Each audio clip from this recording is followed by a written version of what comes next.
आज हम पढ़ेंगे खनिज कुपोषण के बारे में। जिस प्रकार से हमने विटामिन और प्रोटीन कुपोषण पढ़ा, उसी प्रकार से खनिज पोषक तत्व है जो भोजन में शामिल होने वाले ये पोषक तत्व है और इनकी कमी से खनिज कुपोषण होता है।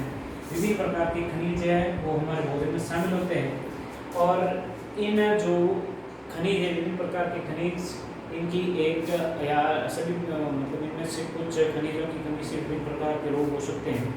तो जैसे कि देखा जाए कि उदाहरण के तौर पर जैसे लोह तत्व, तो ये लोह तत्व है, इसकी कमी से यह हमारे मुख्य रूप से लोह तत्व है वो रक्त निर्माण में बहुत ही सहायक है, हीमोग्लोबिन का भाग है।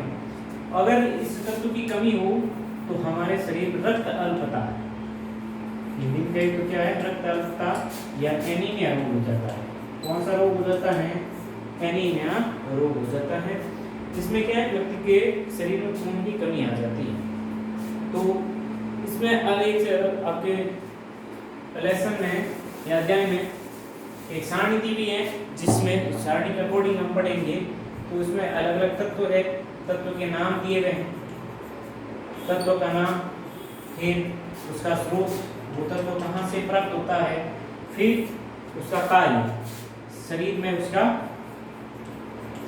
कार्य, यानी उस तत्व का हमारे शरीर के अंदर उस तत्व का क्या कार्य है।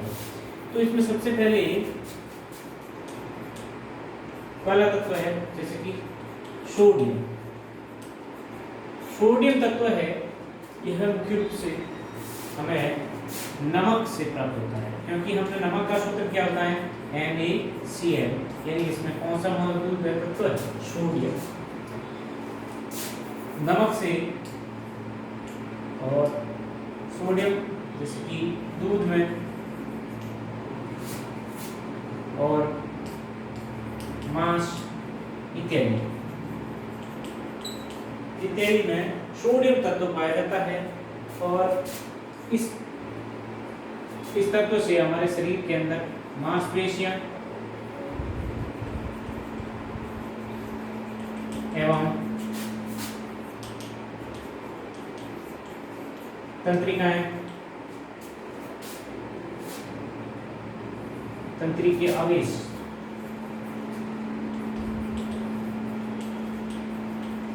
के संचालन एवं समन्वय, उसका समन्वय और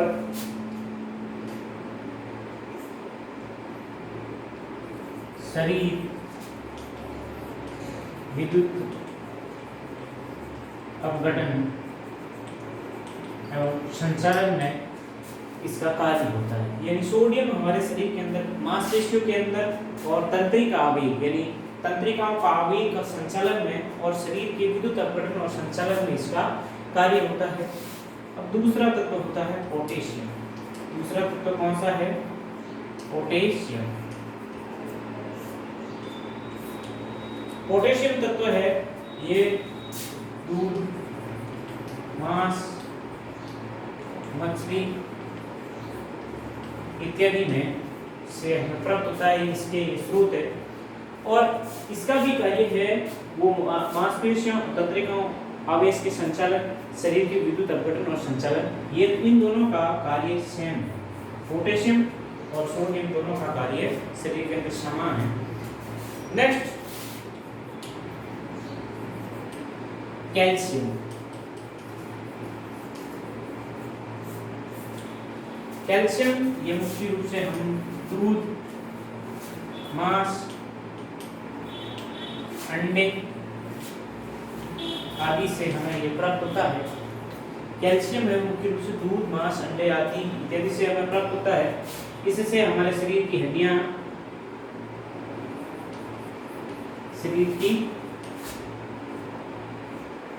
हड्डियां एवं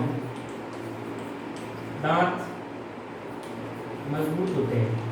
हड्डियां एवं दांत क्या होते हैं, इससे मजबूत होते हैं, और इसकी कमी से हड्डियां भंगुर या दांत भंगुर प्रकृति के हो सकते हैं। कैल्शियम। और चौथा है आपके फास्फोरस।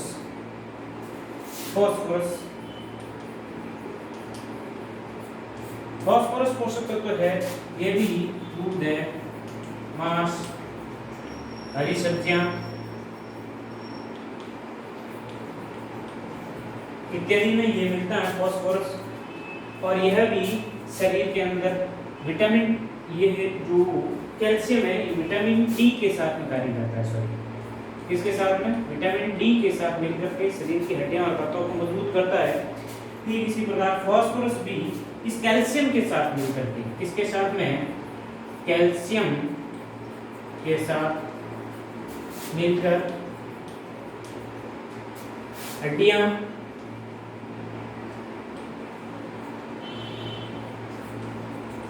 एवं दांत को मजबूती प्रदान करता है, मजबूती प्रदान करता है। फॉस्फोरस आपके पांचों तत्व है वो लौह तत्व, आयरन होते हैं। यह लौह तत्व है जो मुख्य रूप से मैं जैसे कि हरी पत्तेदार सब्जी,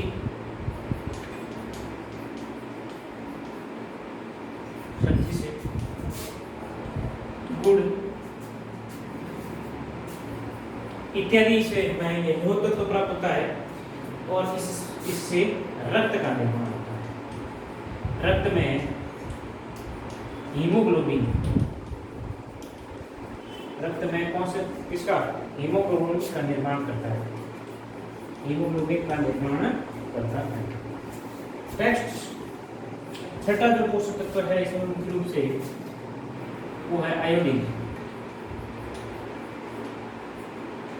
यह भी समुद्री भोजन और आयोडाइड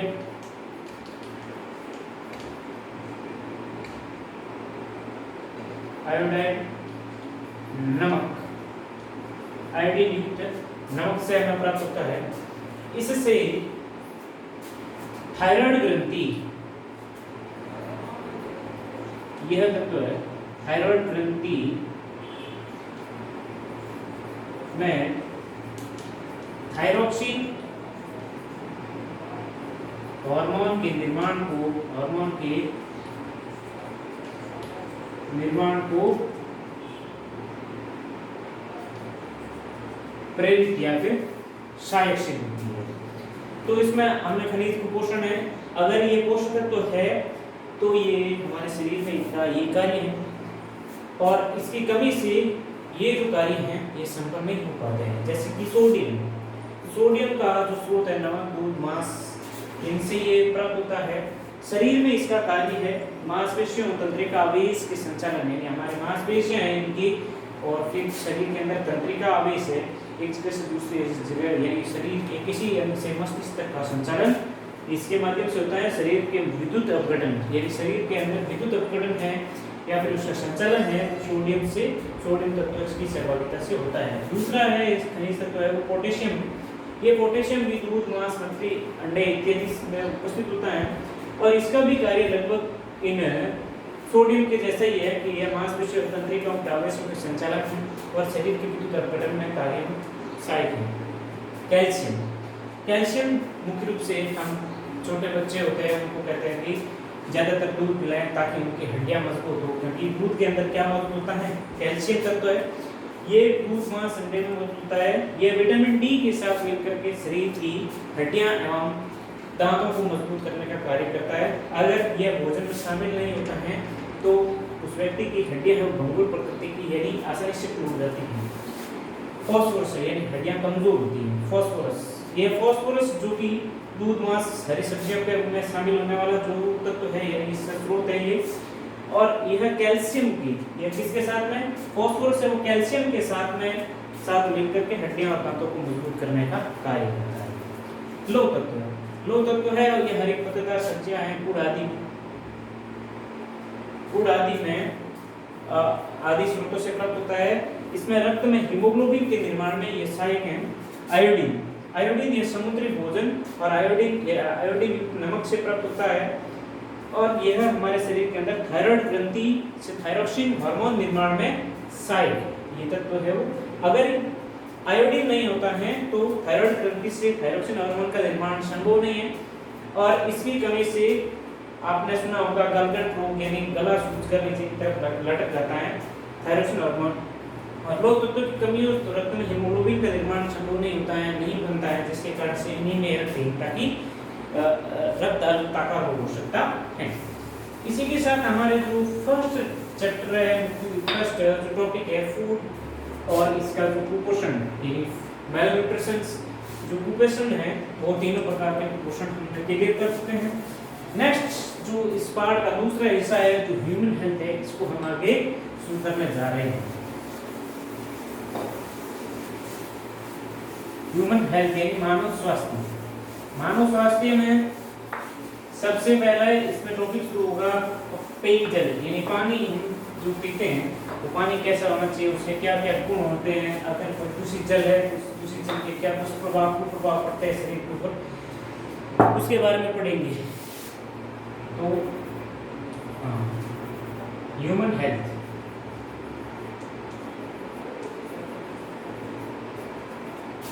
मानव स्वास्थ्य। मानव स्वास्थ्य में ह्यूमन हेल्थ में सबसे पहला टॉपिक इसमें दिया हुआ है आपके पानी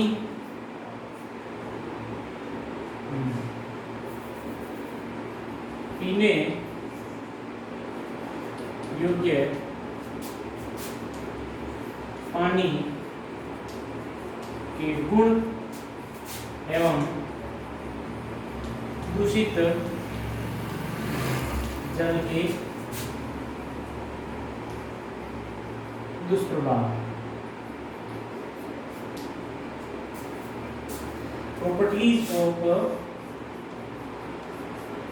वाटर यानी वाटर की क्या क्या प्रॉपर्टीज हैं उसके बारे में पढ़ेंगे। यानी पीने योग्य पानी के क्या क्या गुण होते हैं, यानी कैसा पानी हम पीने योग्य है, कैसा पानी हमारे लिए पीने योग्य है, और अगर हम दूषित जल को पीते हैं तो उसके हमारे शरीर के ऊपर क्या दुष्प्रभाव पड़ते हैं।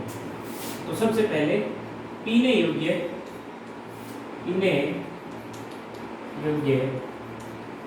पानी के गुण। अब हमें पता है चूंकि सबसे पहले तो पानी के बारे में, तो पानी मुख्य रूप से इससे हट करके थोड़ा मैं बताता हूँ कि पानी जो प्रकृति के अंदर इस पृथ्वी पर एकमात्र ऐसा पदार्थ है, एकमात्र ऐसा पदार्थ है जो तीनों फेज में पाया जाता है, यानी तीनों अवस्थाओं में मिलता है। तीनों अवस्थाएं कौन कौन सी पदार्थ की, जैसे कि ठोस, द्रव और गैस। यानी पृथ्वी पर पानी है ठोस अवस्था में, जैसे कि हिमालय पर ठोस अवस्था में बर्फ के रूप में मिलता है, द्रव के रूप में जैसे कि नदियों और झीलों के अंदर द्रव के रूप में यानी जल या पानी के रूप में, और गैस के रूप में यानी जलवाष्प के रूप में भी पाया जाता है। मुख्य रूप से पृथ्वी पर जल के स्रोत है, नदी है, महासागर है, जैसे कि झील है, तालाब है, पोखर है या फिर नाड़ी है। तो ये क्या कि जल के स्रोत है, यहाँ से जल प्राप्त होता है। तो यहाँ पर हम जैसे कि कोई भी जीव है उस जीव के लिए जल ही जीवन है, ये बात कहने में कोई अतिशयोक्ति नहीं, क्योंकि आजकल मनुष्य की स्वार्थपूर्ण गतिविधि के कारण बेदागी तलवार के रूप में इस पानी का अति दुरुपयोग करते जा रहे हैं, इस पानी को ज़्यादा से ज़्यादा दूषित करते जा रहे हैं। लेकिन हमने ये पहले ही बताया था कि ये जल ही जीवन है, यानी जल से ही हमारा जीवन संभव है। इस पृथ्वी पर हर जीव, हर प्राणी को जल की आवश्यकता, यानी जल रहता है, क्योंकि हमारे शरीर में सर्वाधिक मात्रा में यानी सर्वाधिक क्वांटिटी में जल पाया जाता है, यानी पानी उपस्थित रहता है। तो इस पानी हम जो पीते हैं तो वो पानी कैसा होना चाहिए, यानी उस पानी के क्या क्या गुण हैं। तो पानी के अलग अलग गुण हैं। तो सबसे पहला पानी का पहला गुण ये रहेगा कि पानी है, पीने योग्य पानी है वो रंगहीन, पारदर्शी एवं सूक्ष्म जीवाणु एवं वनस्पति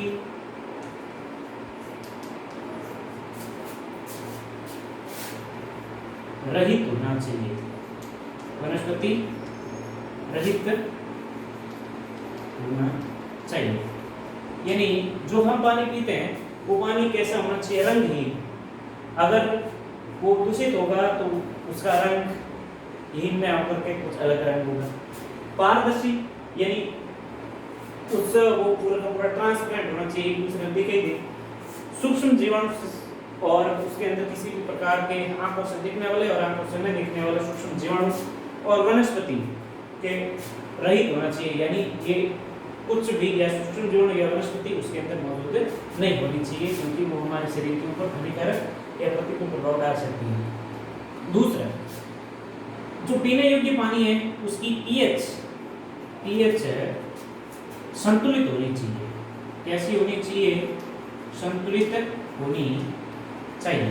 यानी पीने योग्य पानी है वो संतुलित होना चाहिए। कैसा होना चाहिए? संतुलित। यानी इसकी पीएच है वो अर्थात पीएच 7 होनी चाहिए। यानी वो पानी किस प्रकार का होना चाहिए? उदासीन प्रकृति का। पीएच क्या होती है? पीएच एक ऐसी स्केल है जिसकी सहायता से हम किसी पदार्थ की प्रकृति ज्ञात कर सकते हैं कि वो पदार्थ अम्लीय है, उदासीन है या क्षारीय है। तीसरा पीने योग्य पानी का गुण ये है कि उसमें पर्याप्त मात्रा में ऑक्सीजन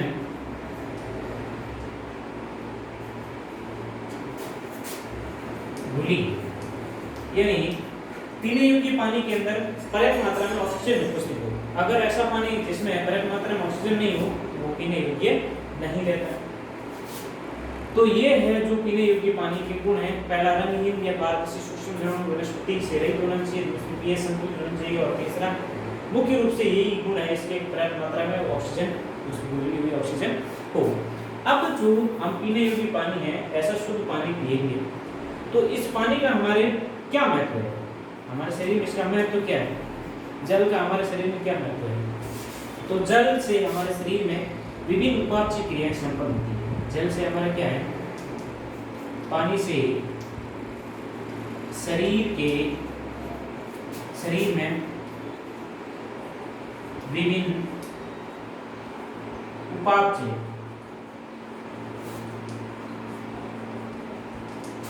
क्रियाएं संपन्न होती है। दूसरा, रोग प्रतिरोधक क्षमता बनी रहती है। रोग प्रतिरोधक क्षमता बनी रहती है।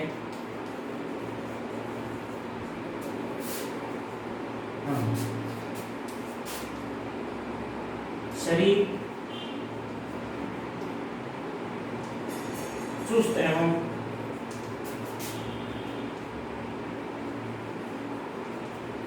फुर्तीला रहता है।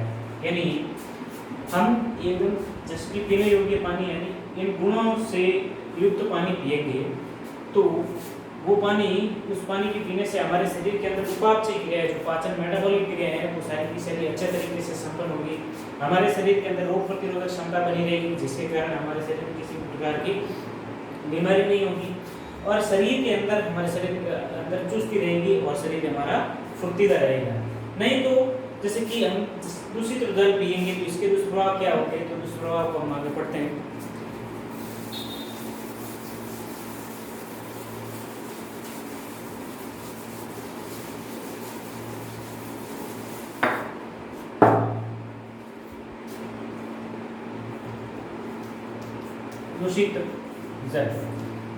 दूषित जल जो रंगहीन और पारदर्शी सूक्ष्म जीवाणु और वनस्पति से युक्त जो जल होगा वो दूषित जल होगा।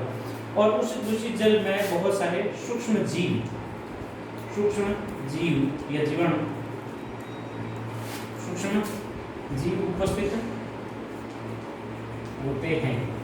यानी दूषित जल के अंदर सूक्ष्म जीव उपस्थित रहते हैं और जब हम उस पानी को पीते हैं तो वो हमारे शरीर के अंदर प्रवेश कर जाते हैं।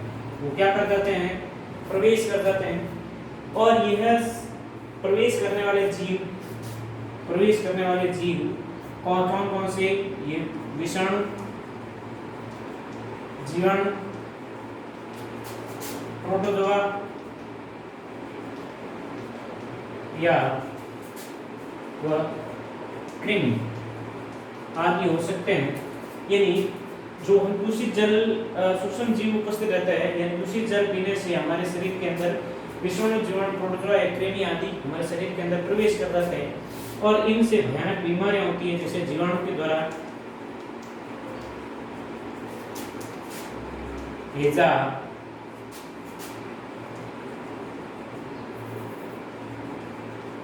टाइफाइड आदि, विषाणु द्वारा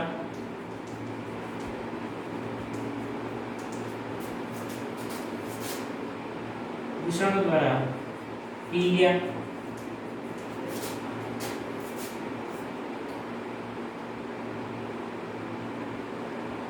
हेपेटाइटिस आदि, और कृमि प्रोटोजोआ से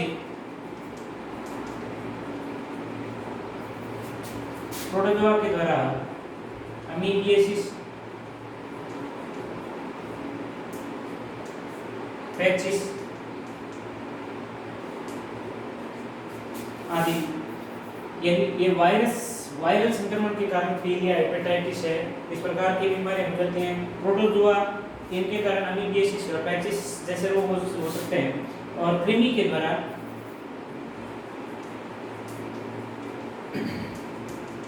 कृमि आपने नाम सुना होगा, पाला, अष्टमी कक्षा पढ़ा, पाला या गोल कृमि या नारू रोग।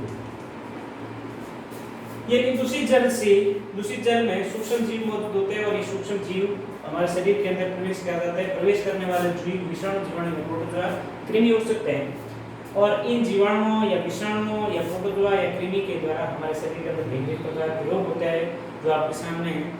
ये जीवाणु के द्वारा हैजा या टाइफाइड जैसे, विषाणु के द्वारा पीलिया, हेपेटाइटिस जैसे, प्रोटोजोआ से अमीबियासिस और पैचिस, और कृमि से बाला या नारू रोग, जिसको या नारू रोग कहते हैं, जो प्राचीन समय में लगभग 2000 से पूर्व राजस्थान में ये भयानक बीमारी थी, जिसमें लोग क्या कि नाली या तालाब का पानी पीते थे, जिसमें दूषित ये नारू रोग की जो कृमि, मादा कृमि है, उसके अंडे उस दूषित जल के अंदर मौजूद रहते थे मनुष्य पर, उसी शरीर के बाहर। और इसका जो बाला या नारू रोग है, इसका रोगजनक है, इस रोग का रोगजनक ड्रैकुलस मेडिनेंसिस, ड्रैकुलस मेडिनेंसिस, ये जो जीवाणु है ये हमारे शरीर के रोग कारक है। इसके अंडे हैं वो दूषित जल में मौजूद होता है और ये है अंडे, ड्रैकुलस मेडिनेंसिस के अंडे मानव जो परपोषी है इसके शरीर के अंदर चले जाते हैं मनुष्य के अंदर। तो इसका जो लार्वा है वो वृद्धि करने लगता है और उसके बाद में जिस जगह पांव या हाथ की जगह से इसकी फुंसी होती है, फुंसी के बाद ये नारू या बाला रोग धागे की नुमा संरचना, धागे नुमा फुंसी से निकलता है और उससे विषैली गंध आती है और बहुत असहनीय दर्द होता है। तो ये सन 2000 से पूर्व राजस्थान में भयानक बीमारी थी और इसका आज कोई रोगी फिलहाल कोई रोगी नहीं है। तो ये दूषित जल से होने वाले जो हमारे शरीर के ऊपर प्रभाव थे। आगे हम नया टॉपिक लेते हैं जो है मोटापा।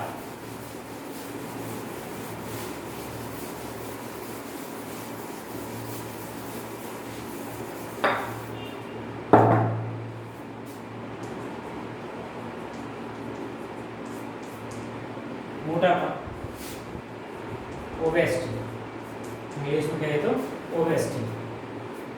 मोटापा किस कारण होता है? अत्यधिक शरीर में, हमारे शरीर के अंदर अत्यधिक वसा के जमाव से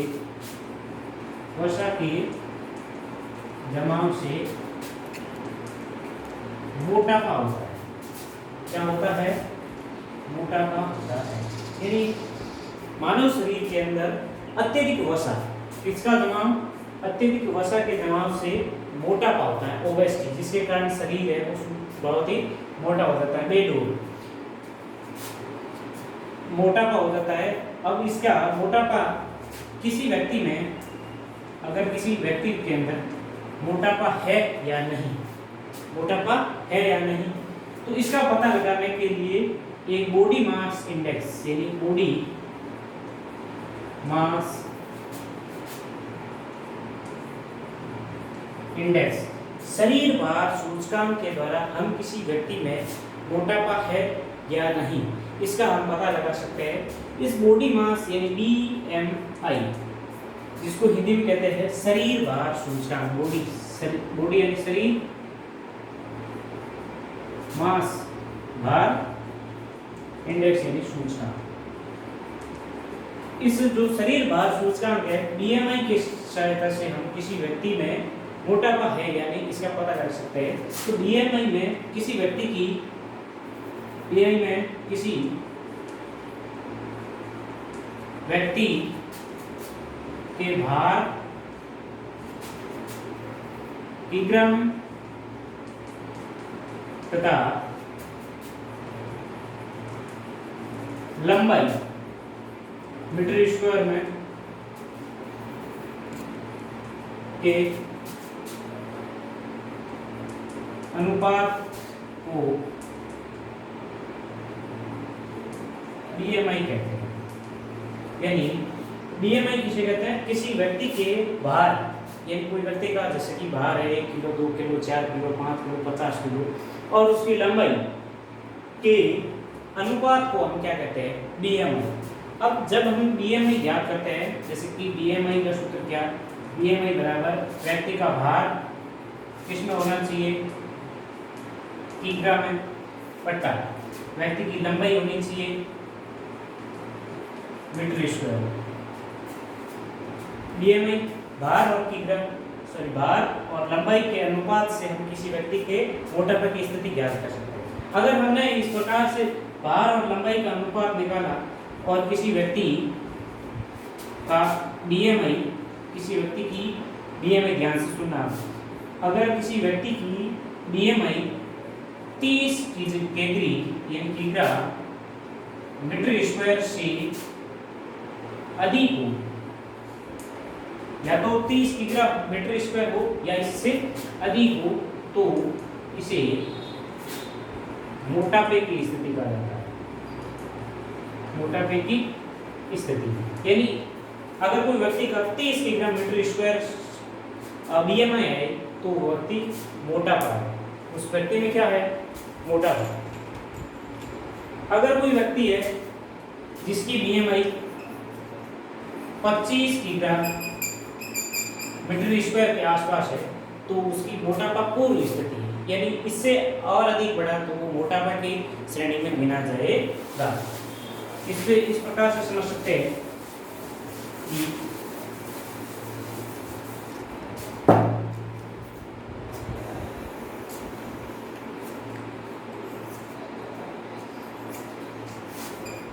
पच्चीस किग्रा मीटर स्क्वायर, 30 किग्रा मीटर स्क्वायर और इससे अधिक।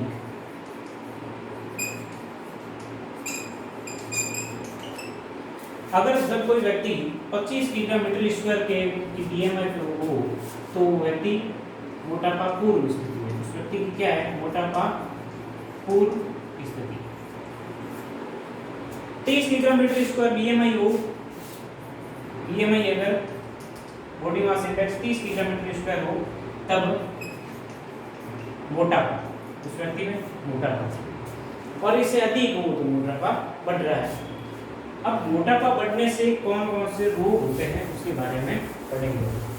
मोटापा से कौन कौन से रोग होते हैं उसके बारे में पढ़ेंगे। तो हमें अब तो पता चल गया कि मोटापा क्यों होता है, क्योंकि शरीर के अंदर अत्यधिक वसा होती है, शरीर के अंदर अत्यधिक वसा का जमा होता है, उसके कारण मोटापा हो जाता है। अब मोटापा होने के कारण क्या है? सबसे पहले पढ़ लेते हैं रोग। तो रोग क्या क्या होता है? मोटापा के कारण मधुमेह, निद्राकालीन श्वास समस्या, निद्राकालीन श्वास समस्या, यानी रात में सोते समय श्वास की प्रॉब्लम रहती है। अस्थि संध्यात्री, जो अस्थियों के बीच में जो संधि है यानी हड्डियों के बीच में जो जॉइंटेड है वहां पर दर्द होता है। और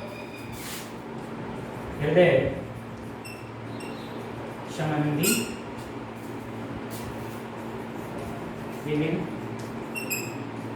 बीमारियां होती हैं। यानी मोटापे की स्थिति में ये रोग होते हैं कि मधुमेह रोग, निद्राकालीन श्वास विषय, नींद लेते समय श्वास, मधुमेह या डायबिटीज, अस्थि संध्यात्री यानी अस्थि जहाँ पर हड्डियां हैं उनके जॉइंट के बीच दर्द पेन होता है। हृदय संबंधी बीमारियां जैसे कि हृदयाघात यानी हार्ट अटैक, इस प्रकार की बीमारी हो सकती है वसा के जमाव के कारण। अब इसका मोटापे का कारण क्या है, किस कारण से ये मोटापा होता है? तो पहला कारण है कि अत्यधिक चर्बी युक्त भोजन से, अत्यधिक चर्बी युक्त भोजन से मोटापा होता है। दूसरा, स्थिर जीवन शैली से, स्थिर जीवन यापन से, यानी कोई व्यक्ति कहीं घूम फिरता नहीं है, एक ही जगह बैठे काम करता है, तो स्थिर जीवन यापन के दौरान उसमें मोटापा बढ़ सकता है।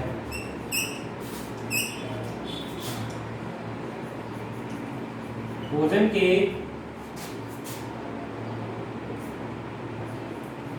ग्रहण एवं उपयोग में असंतुलन, भोजन या ऊर्जा है उसका उपयोग ग्रहण करना और उसका वापस उपयोग करने में असंतुलन, यानी भोजन आपने ग्रहण तो ज्यादा किया है और उसका उपयोग आप कर नहीं रहे हो, तो आपके शरीर में मोटापा बढ़ सकता है या फिर मोटापा हो सकता है। और प्राणायाम नहीं करना, प्राणायाम नहीं करने से मोटापा हो सकता है। तो ये मोटापा एक कारण है कि अत्यधिक चर्बी युक्त भोजन करना है या स्थिर जीवन यापन की शैली से भी हो सकता है, भोजन के ग्रहण करने और उपयोग करने के असंतुलन से, प्राणायाम नहीं करने से। और लास्ट है कि जंक फूड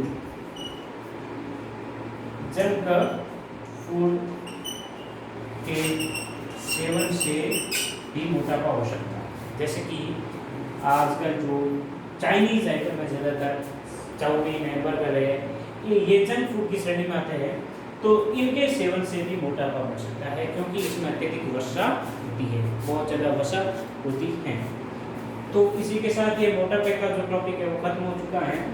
और किसी को इस जो टॉपिक चल रहे हैं, इन टॉपिक से किसी आपको समझ में नहीं आया तो वापस आप चैट में या फिर कमेंट बॉक्स में आप लिख सकते हैं, तो वापस मैं एक बार आपको और समझा दूंगा। और इसी के साथ साथ जो लिखवा रहा हूँ बोर्ड पे जो आप घर नोट्स तैयार करें। अब नेक्स्ट टॉपिक है वो रक्तचाप, ब्लड प्रेशर, जिसको सामने टैब बोलते हैं बीपी। रक्तचाप है, इसको कहते हैं कि परिभाषित करते हैं तो हमारी जो रक्तवाहिनियां हैं, रक्तवाहिनियों में इसको अन्य नाम है रक्तदाब। रक्तचाप हो चाहे रक्तदाब हो, एक ही बात है। रक्तवाहिनियों में प्रवाहित होते हुए रक्त द्वारा इसकी दीवारों पर डाले गए दाब को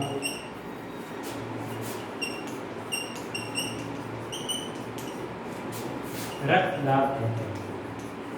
रक्तदाब या रक्तचाप या बीपी कहते हैं। यानी हमारे शरीर में पंपिंग स्टेशन है वो हार्ट है, तो हार्ट यानी हृदय से रक्त एवं रक्तवाहिनियों में चलता है, तो हृदय रक्तवाहिनियों में चलते हुए या प्रवाहित होते हुए रक्त के द्वारा इसकी दीवार यानी रक्तवाहिनियों की दीवार के अंदर, जैसे कि ये रक्त अंदर चल रहा है इसके अंदर, तो इसके अंदर चलते समय ये रक्तवाहिनी है, तो इसकी ये दीवार है, तो इस दीवारों के ऊपर लगाया गया जो दाब है वो रक्तदाब या रक्तचाप कहलाता है। और यह एक स्वस्थ मनुष्य में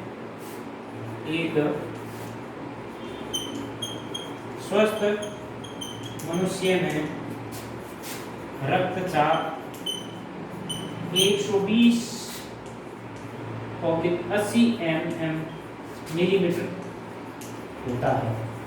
इसमें आपको दो जो संख्याएं दिखी है 180 और दूसरी है 80, तो इसमें 180 है वो सिस्टोलिक प्रेशर है।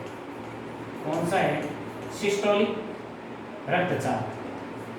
और 80 है वो डायस्टोलिक रक्तचाप है। अब ये सिस्टोलिक और डायस्टोलिक होते हैं। सबसे पहले तो ये ध्यान करना कि अमूमन ये भी प्रश्न एक बार पूछा गया है, तो इसके ऊपर भी स्टार लगा देना कि यह यानी एक स्वस्थ मनुष्य का जो रक्तचाप होता है वो 180/80 मतलब हाईएस्ट है वो 120 और निम्नतम है वो 80 mm होता है। इसमें 120 है वो सिस्टोलिक प्रेशर है, यानी जो ऊपर की संख्या है उसको सिस्टोलिक यानी रक्तचाप कहते हैं। इस समय हृदय संकुचित होता है। सिस्टोलिक रक्तचाप के अंदर हृदय की मांसपेशियां संकुचित होती है, जबकि डायस्टोलिक रक्तचाप के दौरान हृदय की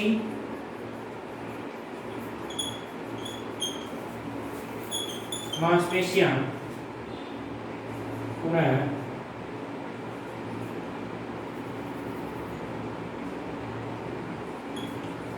शिथिल होती है। यानी सिस्टोलिक यह ऊपर की संख्या है, क्योंकि इस समय हृदय की मांसपेशियां संकुचित होती है तो रक्तवाहिनियों के अंदर दाब ज्यादा बढ़ता है। इस कारण से इसका मान 120 mm हाईएस्ट होता है ऊपर की संख्या में। जबकि डायस्टोलिक रक्तचाप के दौरान हृदय की मांसपेशियां है वो संकुचित होने के बाद वापस शिथिल होती है। तो हृदय एक बार फूटता है और वापस मतलब सिकुड़ता है, वापस वो शिथिल अपने पूर्व अवस्था में आता है, तो उस समय का दाब रक्तवाहिनियों के अंदर 80 mm निम्न से निम्न होना चाहिए। और अगर किसी व्यक्ति के रक्तचाप 120 से अधिक हो, 120 से अधिक, और अगर किसी व्यक्ति का निम्नतम दाब है वो 80 से नीचे हो, अगर किसी के व्यक्ति के 120 यानी रक्तवाहिनियों में रक्त का दाब है वो बहुत अधिक हो, 120 का मतलब अधिक हो, ये तो एक सीमा है कि इस सीमा तक का बहुत अच्छी है, मतलब वो स्वस्थ मनुष्य कहलाएगा। अगर इससे अधिक है तो उस अवस्था को कहते हैं उच्च रक्तचाप। उच्च रक्तचाप यानी जब रक्तवाहिनियों में प्रवाहित रक्त द्वारा डाला गया दाब है वो अधिक हो, तो उस अवस्था को कहते हैं उच्च रक्तचाप। और दूसरी कंडीशन होती है निम्न रक्तचाप। अगर जब रक्तवाहिनियों में रक्त द्वारा लगाया गया दाब है वो कम हो, जैसे कि 80 mm से भी कम हो, तो उस अवस्था को कहते हैं निम्न रक्तचाप। तो उच्च रक्तचाप को सामान्यतः हाई बीपी कहते हैं और निम्न रक्तचाप को लो बीपी कहते हैं। लो बीपी यानी इस दौरान लो बीपी होती है तब रक्तवाहिनियों में रक्तदाब निम्न हो जाता है, बहुत ही कम। और कोई व्यक्ति के अंदर हाई बीपी हो तो रक्तवाहिनियों में दाब क्या होता है? उच्च हो जाता है। अब इसमें कारण क्या है रक्तदाब का उच्च होना? रक्तचाप का उच्च होना सबसे पहले तो यही है कि कोई व्यक्ति में मोटापा ज़्यादा है तो उसमें रक्तचाप ज़्यादा होता है, या फिर उसमें खान पान का ध्यान नहीं रख करके और गुस्सा ज़्यादा आता है, तो उस समय किसी को ज़्यादा गुस्सा आता है, ईर्ष्या की भावना होती है, तो उस समय उस व्यक्ति में रक्तचाप बहुत ज़्यादा होता है। और दूसरी अवस्था है निम्न रक्तचाप। इस निम्न रक्तचाप में खान पान में कमी हो, कुपोषण का शिकार हो, तो उस तरह व्यक्ति में लो ब्लड प्रेशर यानी लो बीपी होती है। तो इसमें हमें जैसे कि प्रोटीन युक्त भोजन करना चाहिए, फल फ्रूट खाना चाहिए, जिससे क्या है कि ब्लड प्रेशर है वो सामान्यतः बना रहे। इसी के साथ आज इतना ही टॉपिक है, आगे का टॉपिक है वो कल पढ़ेंगे।